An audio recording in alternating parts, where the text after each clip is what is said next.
I got my. Can you see that? Lethal. Oh, yes, yes, Lethal Ladies. Okay. So, first question, Arlene.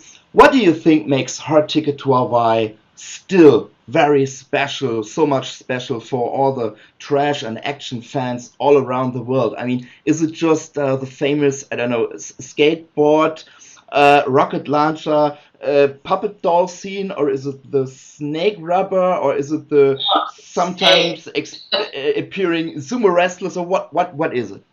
I think it is all the funny, creative, inventive things that were in Andy's head. Mm-hmm. Who knew? I know I've lived with him for 40 years, and I never could understand where he came from. But he had the most original sense of humor of Right. anyone that I've ever known. And so that was it. He was doing this movie that he took very seriously, by the way, Mm-hmm. but he never took himself seriously. Yeah. And he always had a respect for the audience. And all he wanted to do was say, sit back, get a bag of popcorn, and enjoy yourselves. So that was it. And you know he's in every one of these as a tribute to Alfred Hitchcock. He's in every one of the 12 movies. So if you can spot him in Hard Ticket, then Right. good for you. Right. Yeah. And I mean, you filmed on so many different and several locations like Malibu, Molokai, of course, LA for sure. Um, can you remember how many days took the shooting, and how long did it take from the beginning of the script writing process to the to the final cut? Oh well, there's a lot of questions, but the filming the actual principal photography days were probably around 25 days, Okay. and that Hard Ticket was the first one of the movies that I produced. Yeah. So I had only produced at Universal Studios, quite a different experience to produce with the help of a studio. And we had put our home up as collateral in order to get the money to actually film. So there was a lot of pressure, Mm-hmm. but we just, Andy wanted to do this movie, and I thought, Andy knew what he was doing, and he did. Mm-hmm. So we went along with it. But it was 25 days of principal photography. Okay. Post was a little longer than it took on the later movies. We just got better at it. One of the funny things that happened in post when we were doing the voiceovers and we saw the snake, and I said, we need a sound for this snake. And we called the man who had created the snake, and he said, "You are very lucky. I am a snake ventriloquist." Mm-hmm. So, and he did the sounds for the snake. Mm-hmm. So, and again, even from start to finish, we took longer on that movie because we were just kind of getting into the groove. Okay. Now, Andy would think about what he was going to write, and then he would get it written very quickly. But he always had a lot of thought beforehand, Yeah. and then I would get hold of the script to schedule it and budget it, and some changes would be made, for those, to be on time and on budget. Yeah. So Hard Ticket to Hawaii was your first entry as a producer of the Andy Sidaris movies. First, a producer as self-financed films. I had produced a television series at Universal and a television movie independently. But this is the first time that Andy and I worked together. Yeah, but I have seen there is also an entry at IMDb mention you as a writer for the TV series and the TV movie. Didn't Andy allow you to support him by writing some of those movies? I would make suggestions, but no, this was really all these movies were Andy's creation. Okay. His thought and his unique way of looking at everything. So, but I would make I would make suggestions, mostly because there were a lot of times that I'd say, Andy, this is not clear. He'd say, oh, we'll fix it when it gets on its feet. I'd say, no, you have to put it on paper. That would be the kind of thing. Or if we had to change something because of an actor's availability or a location availability or for budget. But as far as the really creative nuts and bolts, that's all Andy. Okay. Was there any special experience or at least anecdote during the creation of Hard Ticket to Hawaii that you would share with us? Just because it was the first time we ever worked together that we nearly killed each other. Okay. Why was that? No, it was interesting because we had been married, at that time we'd been married about 20 years, and we didn't realize how competitive we were with each other. But we got a real live explanation, a dose of it. When the first time I said, Andy, I think, and he said, you can stop right there. Okay. So we had a couple of door slamming experiences, but that was, we really got into our working relationship pretty easily, all things considered, and got along very well. Not that we never disagreed, but we got along very well for the remaining movies, 10 movies after that. So you had to learn to get used to each other from the beginning. Yeah. Okay. Right. Okay. I just watched Hard Ticket. I don't know, about 8 times, 9 times, 10 times, even this year 3 times. I don't know. Last week for the last time. And I was still wondering, how did it come that the color of the white Molokai cargo Jeep suddenly turned into black color? They had a different Jeep.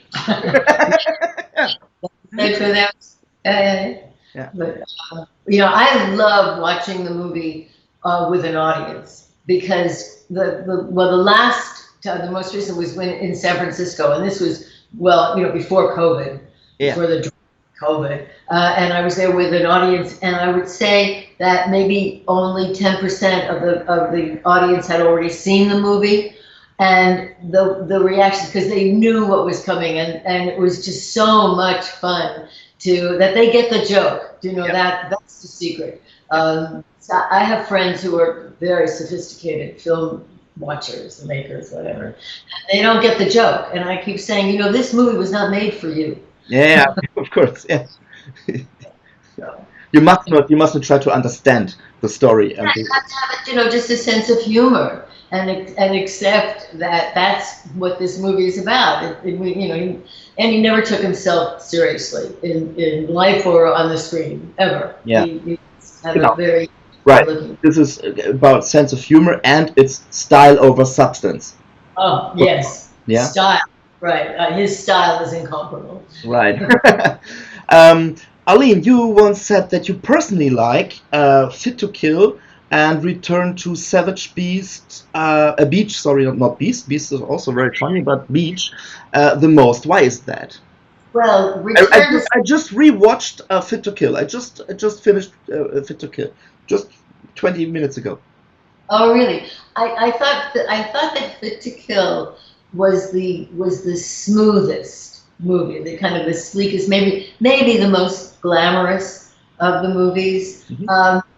And Return to Savage Beast because it was the last one. Yeah. And there was a lot in it. I mean, we really traveled everywhere and had for us a big cast and a lot of twists and turns. Mm-hmm. So, and this was the last one, so that has a special place in my heart. Mm-hmm. As you just said, it was the last one. It was 1998. Was that the reason you gave up your career as a producer, because Andy stopped filmmaking? Well, because after, and I think it was later than 1998, because we were on location to do another film. Okay. And Andy felt, he didn't feel good, and so then a couple of years of him fighting cancer, and all of that. Yeah. And then when he passed, they were a lot of chaos, a lot of people, a lot of greedy people around.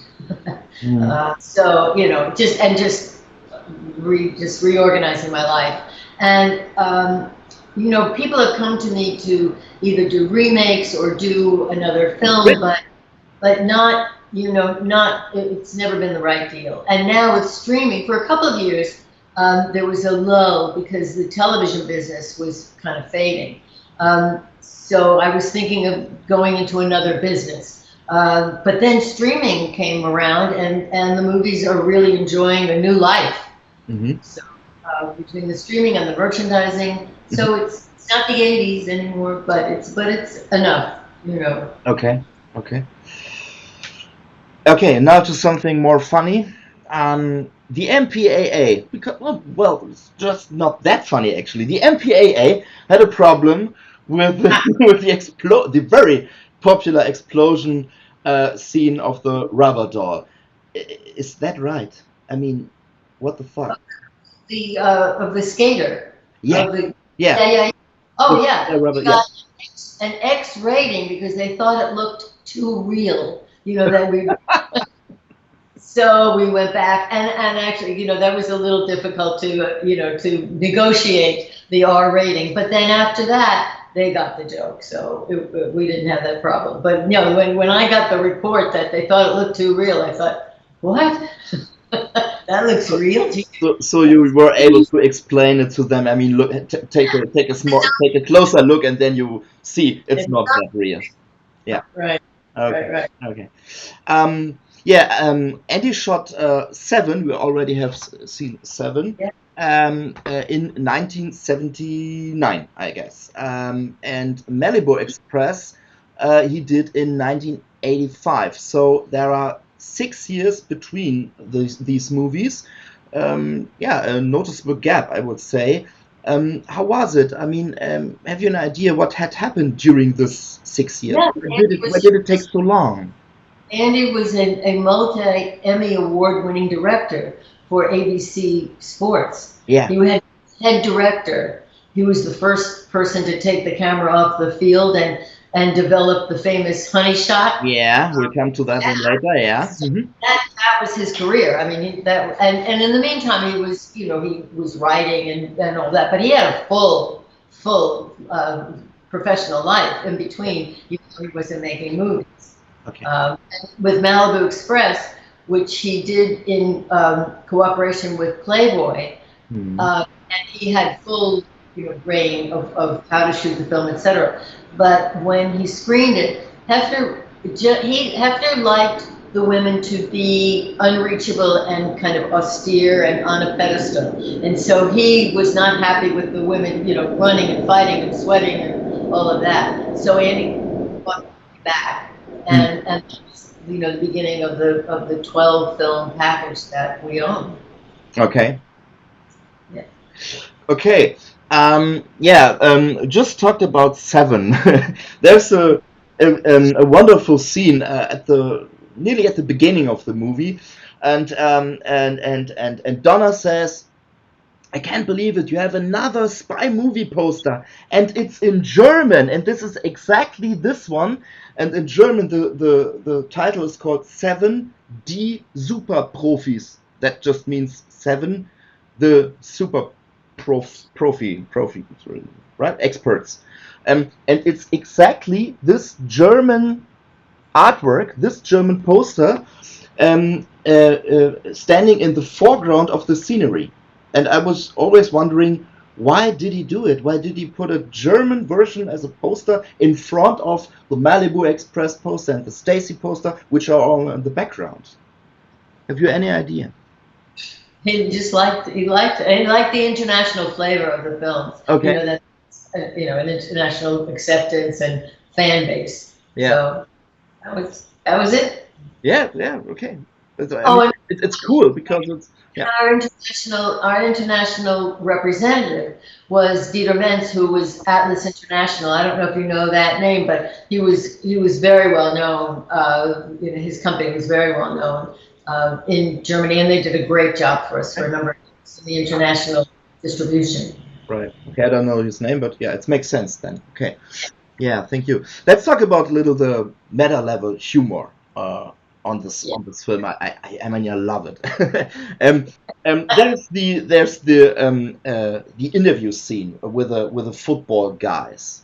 Um, Oh, yeah, and in my now in, he'd be arrested if he used that language. yeah, Like, yeah, that's for sure. That's for sure. But everybody's so woke.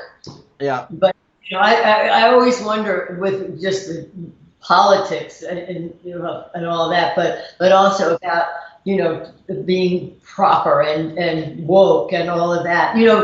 Last year there was a story in Vanity Fair about the Dallas Cowboy cheerleaders and about how they were exploited and how they were taken advantage of. Meanwhile, they also had careers as because Andy did feature them. But now he would be like, oh, you can't do that. You can't look at a woman just because she's beautiful. Oh, yeah. You try telling that to Andy Sidaris. Right? yeah, of course.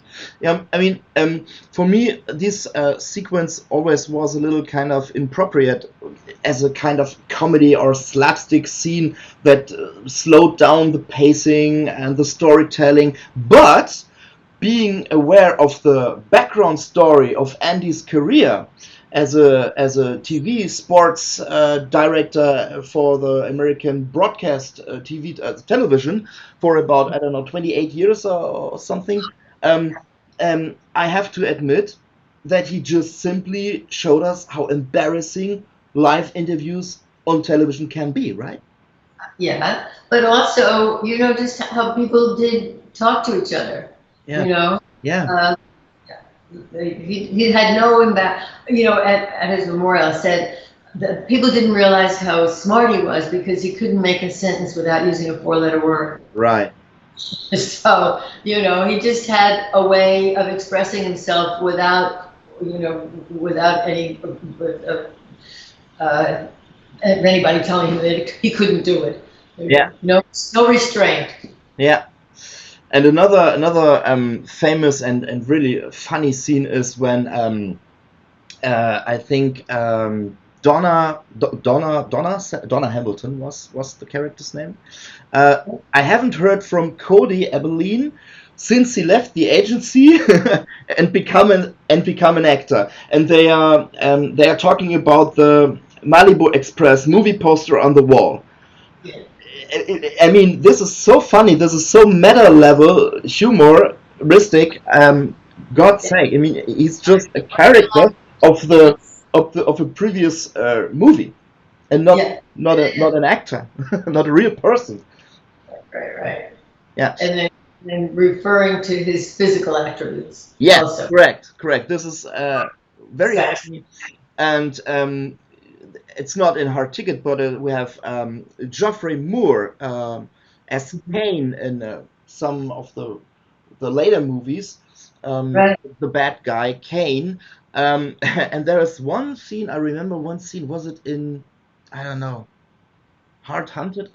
I don't know. Well, it doesn't matter. Yeah, even James Bond likes sex, and he just answered, "Who?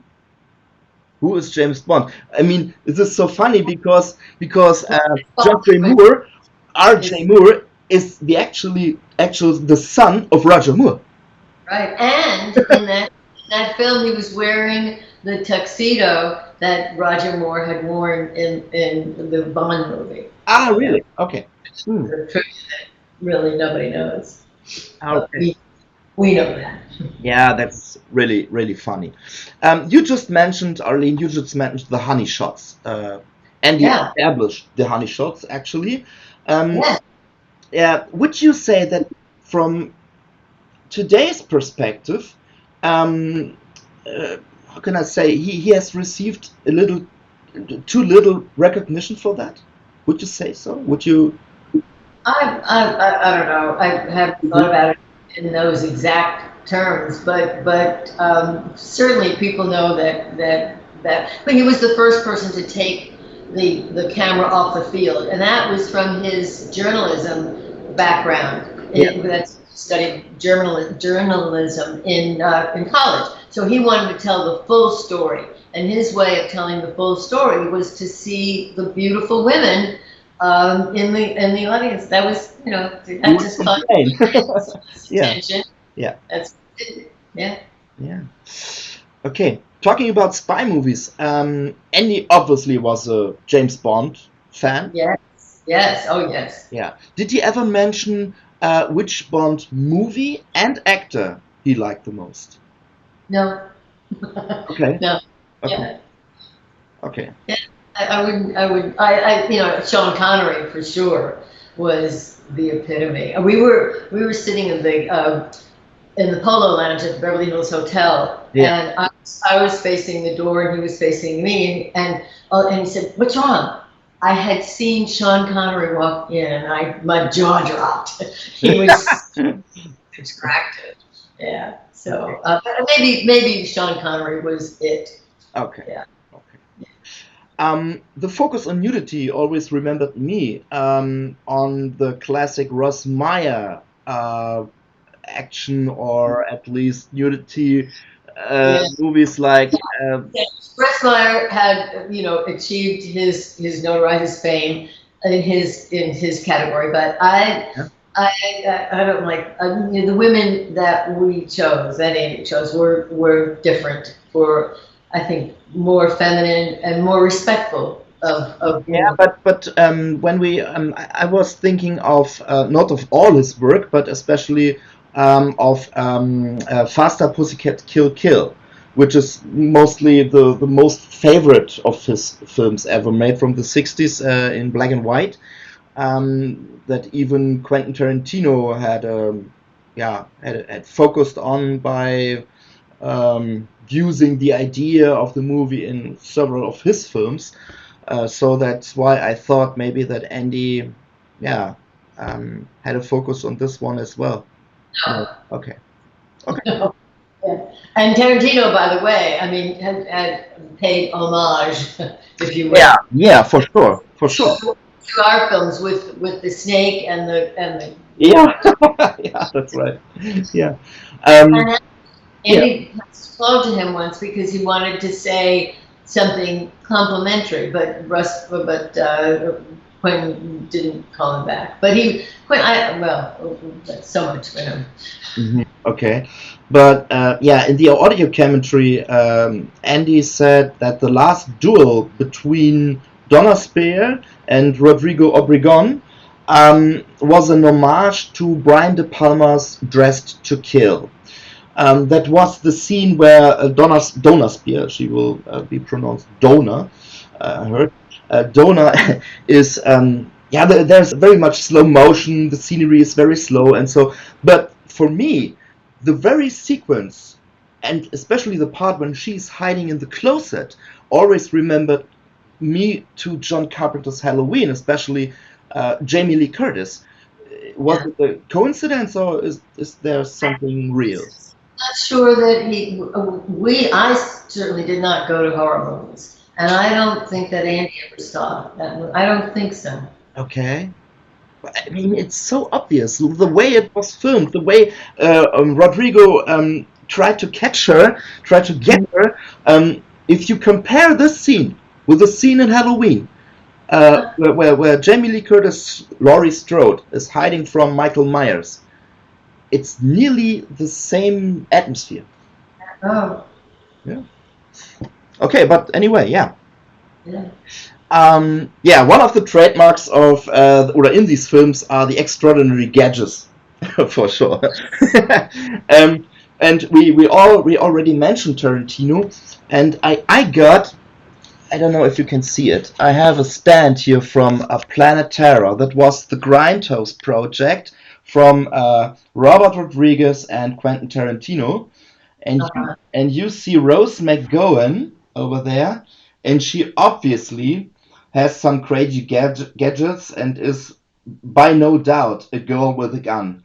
So do you think that even Robert Rodriguez or Quentin Tarantino have been influenced by Andy's movies? The toy cars that are remotely controlled that have explosives, I think that those have been paid homage to in other people's films. Yeah. And he had a lot of cameos in his movies. Every single film. And he appears in every single one of his films. Does he? I didn't make him out in every movie. I must admit. I've seen him in a lot of them, but not in all of them. I have to rewatch it. Okay. I mean, was it just as a kind of running gag for him, or did he just be on camera in his own movies? What was it? If Alfred Hitchcock could do it, then Andy could. That's right. That's right. Mm-hmm. It was just a thing. Yeah. And you also had a cameo in Malibu Express. You were in this movie. IMDb says or mention you as the woman with sunglasses. Okay. That's because I was stopped at the set. I had just come from the dermatologist who did something. That's why I was wearing sunglasses. Mm-hmm. And they needed somebody to stand next to Cody Aberlin. And so I got on a little step stool because I'm not that tall. So. Okay. But why haven't we seen you in other movies? In the next movies? Because I was working. Okay. Producing and doing the set photography and and a lot of stuff. Too busy. Okay. And I never had my mascara on. Okay. while I was producing. So 2 of 12 Triple B movies were done by your stepson, Christian Drew Sidaris. Is my stepson? Yeah, right. Yeah, but why didn't Andy do these 2 ones? Why did? He was wanting to step back, and it's a whole family issue that I'm really not going to talk about. Okay. But he then continued until Return to Savage Beach. Okay, so Drew just was a kind of filler. Can you say so? Yeah, maybe. It's a family thing, and I don't. Okay. Drew and Alexa have been involved in production in various functions like production assistants, art department, stunt coordination, and also being an actor. I remember that Drew was the guy who, on the motorcycle guy, bring the sandwich, which turned out as very interesting information. Oh, yeah.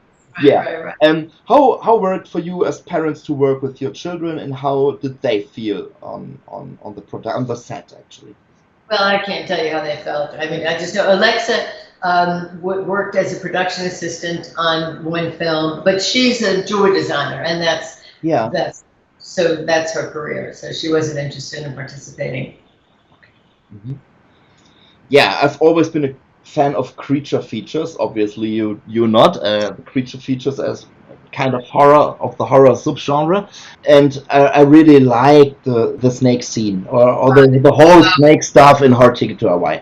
But I mean, I remember that the snake roams at Donna's house. Okay, she fell off the box and then she went out and then she was away. But how can you explain that? I think it was a python, suddenly appears on a beach of an island very far away just to attack some frisbee players. I mean, how did the snake manage to get to the beach? You have to ask the snake. Okay. Best answer ever. Yeah. Okay. One of the most funny scenes. When I last watched the movie with audience, as you said, the whole audience, the whole cinema cried out laughing. I know. What the hell does the snake appear? With Where did it come from? Yeah. It's just fun. Great. Can you reveal the secret of how much the film cost? Nope. No. Yeah, because we used so much of our own. We used our cost. We used our equipment. We used so much. Can you remember how much the snake cost and where did you find it?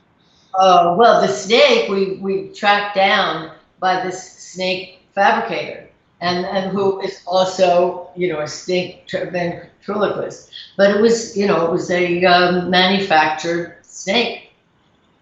So, we did talk to people who had snakes that, that will appear in films and stuff, and it just got too complicated. Okay. So, so we used the fabricated snake. Mm-hmm.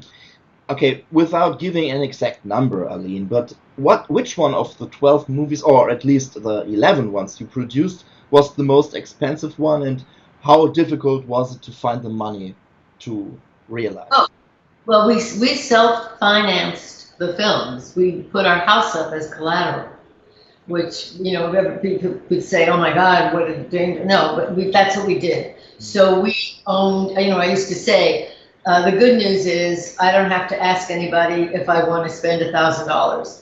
The bad news is it's my $1,000. Right.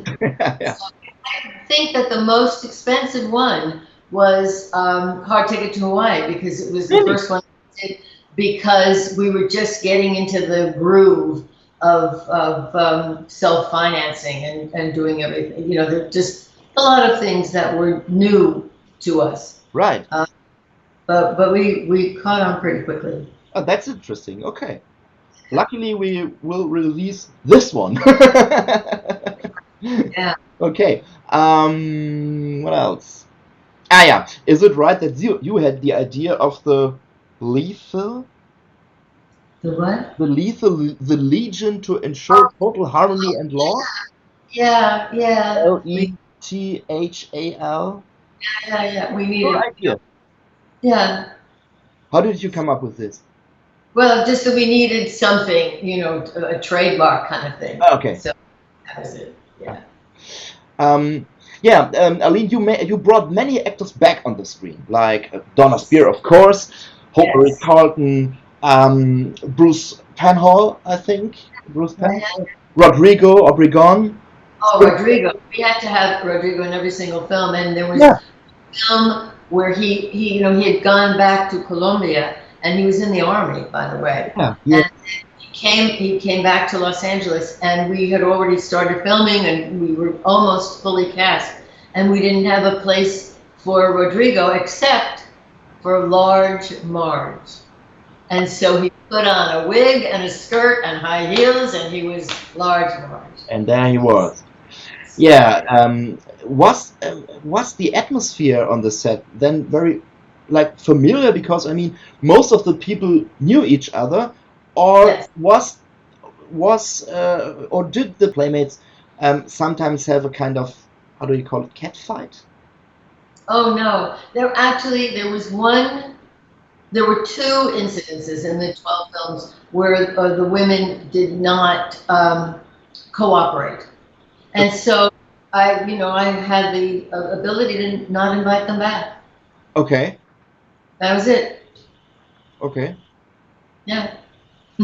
So it got, I didn't have to go to anybody to say, I want to replace this person for blah, blah, blah, to have to make an excuse. No. If I made a decision that it was going to be too much trouble or not have that atmosphere of cooperation on a set, then it was a simpler decision. But yeah. So there was no yellow card. You were very strict. Oh yeah. Okay. Yeah. Okay. Yeah. No, there was one incident where an actress said, "I'd like to do the movie, but I won't do nudity." Mm-hmm. And I said, "Well, that's good luck to you, and you cannot do nudity in somebody else's film, but not in mine." Okay. Yeah, that's that's right. Okay. That's right.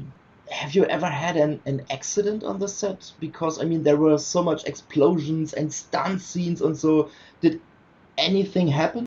There was one situation that was very weird, and it was a pilot, an airplane pilot, who was, how do I say it, a liar and a cheat. And he faked an emergency landing, and faked repairs, and so we got through that film and then just, did not hire him back. Okay. Yeah. Mm-hmm. They, Okay. thankfully, I have to say very thankfully that there were not any accidents. Oh, actually, Ava Cadell had her hand in a car and Rodrigo slammed the door closed and it hurt her, but it didn't break anything. So that was, that I think was the most serious. Okay, that's very good to hear. Yes, very lucky. Currently, Arlene, there is a really a kind of retro wave of movies or atmospheres of the 80s, like with series like Stranger Things, or there is a documentary I just watched called In Search of Darkness, which is about the horror movies of the 80s, presented by Cassandra Peterson, Elvira. And there's even Electric Boogaloo documentation out there about the Canon Group films of the 80s, like Masters of the Universe, Delta Force, Bloodsport, and all these things, Chuck Norris movies and Van Damme movies and so on. Joe Bob Briggs has a series of movies. Right. Yeah. So have you ever had the idea of producing a kind of documentary about Andy's career combined with all the girls, guns, and G-string stuff, or era? It's been presented to me, and we'll see. Yeah, that would be very interesting. And with the book, with his autobiography, because the publisher was sold. And so they sold out their inventory and never told me, and so I can't. The heavy metal books. Right. So we're in the process of updating and producing, to a new autobiography with updates to make, to pay tribute to Rodrigo Obregon and to Andy and to the people we've lost. Yeah. Julie. Poor Julie. Yeah. What do you think? Is there a chance even to get the re-release of the book, of the biography, in German language as well? Oh, you want to do the translation? Yeah, I thought so. That's why I asked me that. Yeah. That would be actually, on our website, the people who did paid tribute to Andy in a summer issue in Spanish, and they translated the website into Spanish. So but they did that, which was very generous, and they keep it up to date. Yeah. Cool. So you could do the same for the German language. We'll see. Okay. Arlene, you are running the website www.arlenesidaris.com. Yes. And you are holding the rights, as I know, of the Malibu Bay Films productions. How does it feel to manage such a big legacy? Oh, it's a pleasure. I'm so delighted and really honored to have the attention that the films have, and with the streaming and the merchandising and the new interest, the new merchandise. So I'm very pleased. Okay. I thought so.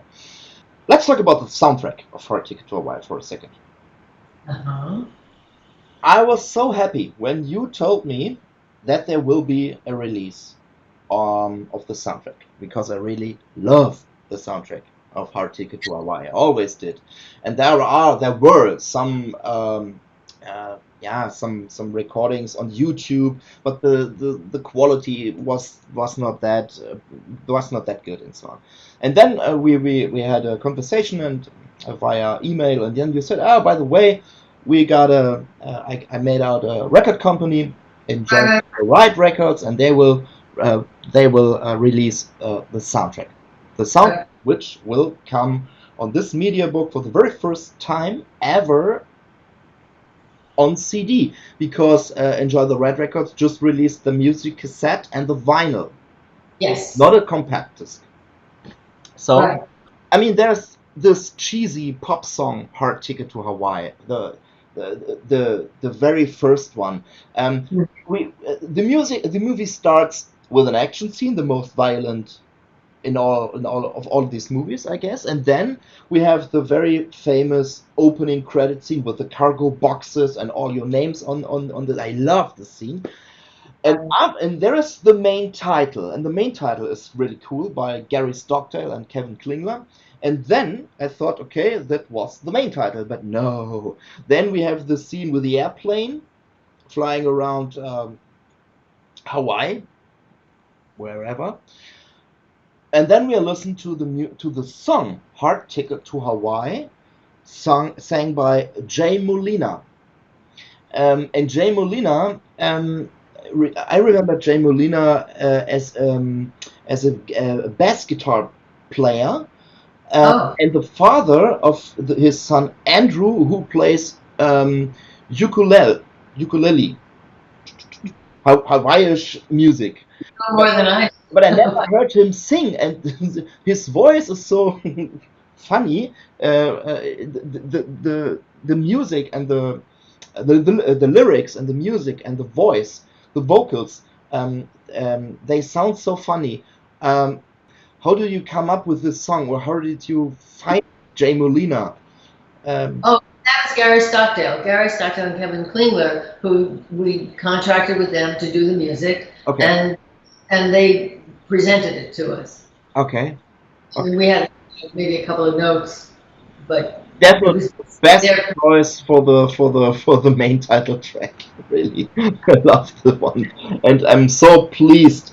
I'm so proud and everything that I have the chance to listen to this music in very good quality now. I mean, there are 49 tracks on the soundtrack. 49 tracks. Oh. Brilliant. And you know what? 2 days ago, I watched the film Heart Hunted. Yeah. And Cynthia Brimhall, the Edie, sang a few songs for some of your movies, and 3 of them are in Heart Hunted. And she was even able to perform her lovely Another Day in Paradise in one scene completely. And she's dancing and singing and having a conversation with the camera and the audience and everything. And and then I did some research, and I wondered, why was she really the one who sang the song on her own? And she was.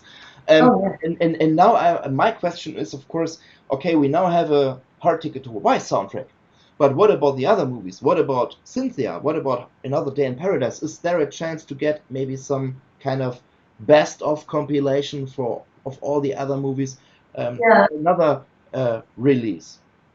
Yeah, well, I have a really nice relationship with Enjoy the Ride Records, and we've dabbled in discussions about having such a release, either doing another movie or doing a selection of. So we'll see. They're very enterprising and very busy. So, and also, the VHS copies that were just released sold out in one day. In one day? How many copies? How many issues? 100 issues. And out in one day. So, and he's very busy. So he wants to reissue, but probably not until after the first of the year. Right. I'm stunned at the popularity of this merchandise. So I'm happy. Okay. Yeah, that's about the soundtrack. I would love it. I would love to, and really looking forward to it. If you would release something like that, I would buy it for sure. So let's come to another topic, which is a little bit not that funny. Okay. No. And maybe we start like this. As a woman, to what extent have you found your way around this male-domained genre, dominated genre or action game, spy movies? You know what I mean? How? Yeah, there I have to say, back when I started producing, even at Universal, when the first time I drove up to the gate, and the gate man said, "You can't come up here. The secretaries park in Lot E," and I said, "I'm not a secretary. I'm a producer." And he looked at me like I was crazy, and called the head office and then very nicely said, "Okay, go on ahead." But so there was lots and lots of resistance. I just kind of took it in stride, and there's a difference between, and I'll tell you, many times it was the women who were difficult. Okay. And I always attributed it to the fact that they were intimidated by men. I don't know why. Maybe because I was married to such a strong man, or just the way that I grew up, and just having a determination to reach out and go beyond my whatever what was expected of me. So I just took it in stride, and and now I see so much of women complaining about men, and knowing full well that they use their feminine wiles to whatever extent they could. Right. Now they're like, "Oh man, this man looked at me the wrong way. Oh, this man, whatever." I have no patience for it, none. So women can do whatever they have the nerve to do, and create their own self-confidence, because it is not usually given to us. So that's my feeling about all that. Okay, yeah. But those were those days, and we are living in different times right now, and I'm pretty sure that nowadays these kinds of films wouldn't be possible anymore to shoot. There would be certainly kind of wave of protest in terms of Me Too debates and all that stuff. I would think so. I don't know, but you know what? Because we did self-finance, so we could do these films today. And who knows? There might be protests, but then those protests would only encourage the availability of the films. So we might be more successful today than we were then, or over these years. But I think also the reason that there's been such a resurgence of attention to the films is because they are so unique. And women do, take off their shirts often. For women are beautiful, So people would say, "What do you think about these women?" And I said, "You know what? If I had a body like that, I'd be unbuttoning right now." So. Okay, but so did anyone ever use the word sexism on set in those days? No, No, not on set, but there were a lot of people who would, as I said earlier about friends of mine. We didn't make these movies for those people who would say, "Don't you want to do something better?" And I'd say, there is nothing better than the independence that we had in self-financing, taking that risk and doing these movies. So, and those people, where are they today? So, I'm proud of our legacy. I'm just reading this book. Oh, yes. Naked Truth, The Fall and Rise of Donna Spear.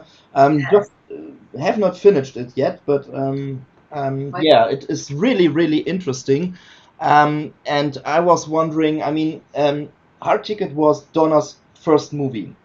Yes. And back then, I was wondering what kind of, like Donna felt back then. She was just 16 when she was with Bill Cosby, who was 42 years old. She had a drug addiction and physical and sexual abuse as well. So how would you say did she feel? Oh, I don't know how she felt, but I know that she struggled. I didn't know I just was not that aware of people who were drug addiction. I knew that she wasn't 100% sometimes, but I always knew that. You knew that.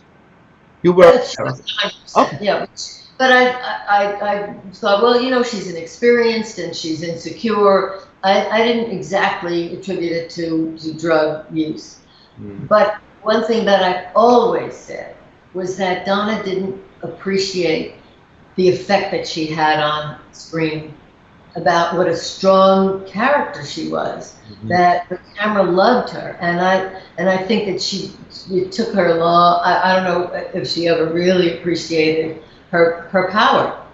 And her struggle has been well documented in this book of hers, and today she has a great life. She's married, she has an adult son she's very proud of. She's very involved in drug rehab and helping people. So she's got a great life. She's had quite a journey. Yeah, I mean, that's totally right. But I mean, when I read this book, and I just skipped into Hard Ticket again, just skipped it, and I mean, there is a hot a jacuzzi scene in every single film of yours, right? And you see her naked there, and okay, just 7 years ago she had those very, very big personal problems. Even 5 years ago or whatever, she was, I think, 1987 was Hard Ticket, born 64. She was 23 when you shot Hard Ticket to Hawaii, right? Those thoughts came into my mind after reading these pages then, right? Yeah. Yeah. So I think maybe she thought back to perhaps the shame and the remorse of those memories, and that affected her, the fact that she used drugs to whatever. But she's come out of it really successfully. Yeah, that's the most important thing. Yeah. That definitely is. Would it be possible if, I mean, we all know some of the characters or some of the actors do not live anymore, unfortunately, and Andy doesn't as well. But is there any, or had you ever had the idea to call them all back for something like a convention meeting or? Yeah, a couple of years ago we had a Malibu Express get together. So, and we had about 20 people, but all of those clips, the interviews with those people, are available on the website on andysidaris.com. So you can see the people that gathered and things that the memories that they had of the films and their experiences. So it was fun. And what about a convention in Europe, maybe in Germany? I don't know about that. Getting people traveling and all that. Well, first of all, no, that's far-fetched, but it's a good idea. But we have a very great convention scene here. So the people like to go to the conventions, of course, pay money, but for having autographs and photos with the stars and so on. Yeah. Well, now for that. Here it's difficult because of all the mandates for vaccination and just that whole mess. I mean, it's awful. It's not America. Yeah, that's right. It's not land of the free. It just isn't. But we hope to get that pulled back. Okay.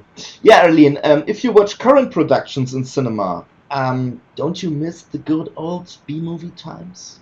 Oh, sure. Oh, I definitely miss. Well, first of all, I miss working with Andy and all of that. Of course, I miss that. I mean, today there's just CGI effects everywhere and no real explosions no more, and it's not right. Like it was before 20, 30 years ago.